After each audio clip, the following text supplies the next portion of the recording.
Merry Geatsmas, everyone, as Kamen Rider Geats episode 16 brings the year to a close, and I gotta say, this episode was freaking crazy because it had cool action, cool reveals, but not only that, it brings an end to the conspiracy arc, and we're going into a brand new arc for Kamen Rider Geats in 2023. And I gotta say, they ended the year pretty strong on Kamen Rider Geats, and ended at a pretty good point where they wrapped up a story arc and they're starting a brand new one in 2023. I gotta say, that was pretty smart of them. But not only that, this episode also had some really cool reveals throughout the episode, near the end of the episode, and I'm curious to see where the show is going to go moving forward with these reveals, because they're kind of game changers with how we see the show now, with everything going on, and how the characters, and not only that, the audience will view the world and the show moving forward in Kamen Rider Geats past this episode, because it does sort of tilt the scales and turn the show upside down with how the world is viewed in Kamen Rider Geats, like I said, for us the audience and for the characters in the show, because it's kind of a game changer, no pun intended, with what they revealed in that last couple of minutes of the show. So, without any further ado, let's talk about Kamen Rider Geats episode 16. So, Kamen Rider Geats episode 16, Conspiracy IR, Fox Hunting. So, for a lot of people who were saying that this episode, the IR, would mean intermission round, you guys were kind of correct, because that's what it kind of meant in this episode, because Geats took out the boss in the last episode, which I think I failed to mention in my previous review, and this pissed off frickin' Giori, and he was like, fuck it, let's take out Geats now, I'm sick of his shit. Alright, you guys can hunt him down, and the winner gets their wish desired. And Giori basically tries to manipulate the whole situation. You've got Neon, who basically doesn't know what to believe, and she's going to discover the truth on her own, but you've also got Keiwa, who was getting manipulated by Giori, and he's sort of saying, Geats is a bad person, look what he wants to wish for, and you don't see what the wish is until the end of the episode, because it's not revealed until like the final minutes of the episode of what Ace was trying to wish for, but Giori was trying to make it seem like Geats was a totally horrible person.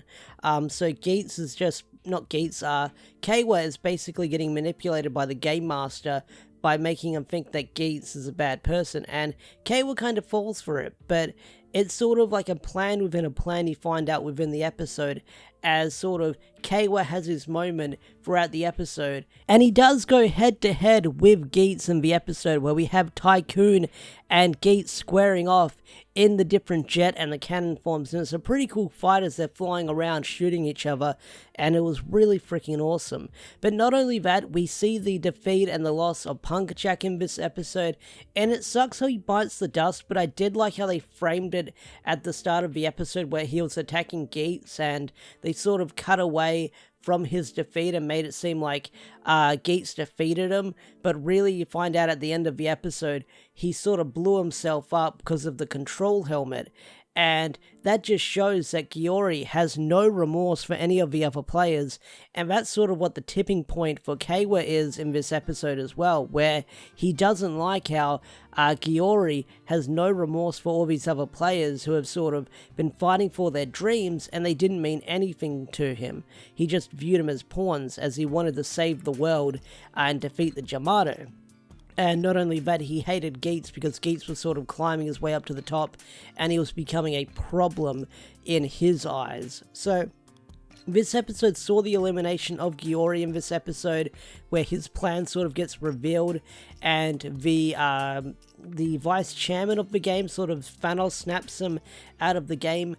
Literally, he gets Thanos snapped at the end of the episode. But I get to talk about the last couple of minutes in the episode where, well, there's other stuff in between that, because during the intermission of the game, you have Samori and Ace talking, and Ace asks Samori saying, "Hey, what do you know about Mitsumi? She was kind of the previous navigator before you." And Samori's like, "I'm not allowed to talk about that, unfortunately." So you can understand what Ace's wish is if he wins the game, is that he wants to become a staff of the game, so that way he can probably get that inside information about his mother. And learning that his mother used to be a staff member or a game navigator of the game is a really interesting note, and I'm hoping that we dive deeper into that later down the line, because if it's something that Samori can't talk about, then it must be serious. So, like I mentioned earlier, Giori gets Thanos snapped out of the game, and he's like, "You can't replace me," and the vice chairman's like, "Just watch me, bitch." Next episode. Now in this episode, there's no clear winner of the game, because the last remaining players is basically our main trio of who's survived so far, which is Ace, Neon, and Kawa, and they basically get an opportunity to play in the game again. But there's two big plot reveals or plot twists at the end of this episode. And one of them I'll get to later because it was kind of spoiled to me on social media with the previews for next week's episode. But it's kind of a big plot point moving forward. But fuck it, I'll talk about it now. So, near the end of the episode, we cut back to the garden, and he's like, "Oh boy, my new fertilizer is here." And then the camera pans down, and it's a body. And we find out that that body is Buffer, and he's alive somehow.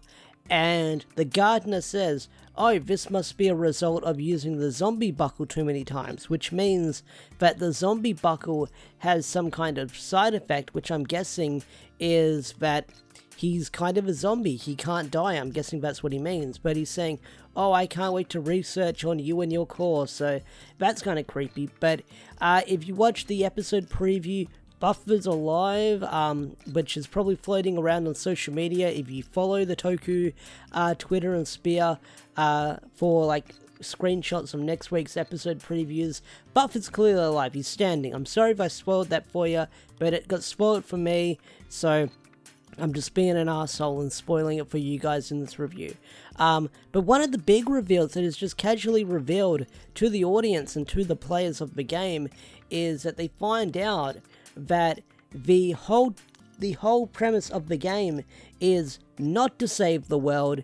It's basically a reality show for an audience, and all these cameras go off, and then you see the sponsor and Time Fire, Neon's dad, sitting in this weird dimension with one of the new riders we'll see next week. Spoilers for that if you haven't seen those images floating around online. But they're in a dimension, and I believe Time Fire says, "Oh, this reality game better not disappoint me." Someone says something like that. But yeah, that whole reveal that the game is not to save the world. It's basically a reality show for people's entertainment. The vibes I was getting was that like South Park episode where Earth is a reality show and it's been going on for thousands and millions of years for like entertainment. They're the vibes I got when I saw that reveal of freaking the game being a freaking reality show. But not only that, I think in Gantz, that's a plot point as well near the end of the series where you find out, well, it's one of the fucking twists at the end of Gantz, where one of them says it's a reality show, I think, and then the other is like this game was created by like a god alien. Spoilers for Gantz near the end. It's fucking weird and trippy. But yeah, Kamen Rider Geats episode 16. I really enjoyed this episode. I can't wait to see where the show is going to go next. This episode was really great. I enjoyed the fight between Tycoon and Geats. I thought it was really cool. And I did like the fight near the end where they all tried to attack Kamen Rider Glare near the end. And even all three of them couldn't take him out, so the game master, or not the game master, the freaking chairman dude had the Thanos snap him out of the game. But yeah, I can't wait to see where the show is going to go next, because not next week, in 2 weeks, it's a brand new arc, a brand new slate, so I can't wait to see where the show is going to go moving forward with this brand new arc, with Buffer alive and new players entering the game. I can't wait to see what is going to happen next. So with that said, I think I'm going to bring this video to a close. If you enjoyed this video, hit that like button, subscribe to the channel if you're new, and I will see you guys later. Peace out, take care, bye.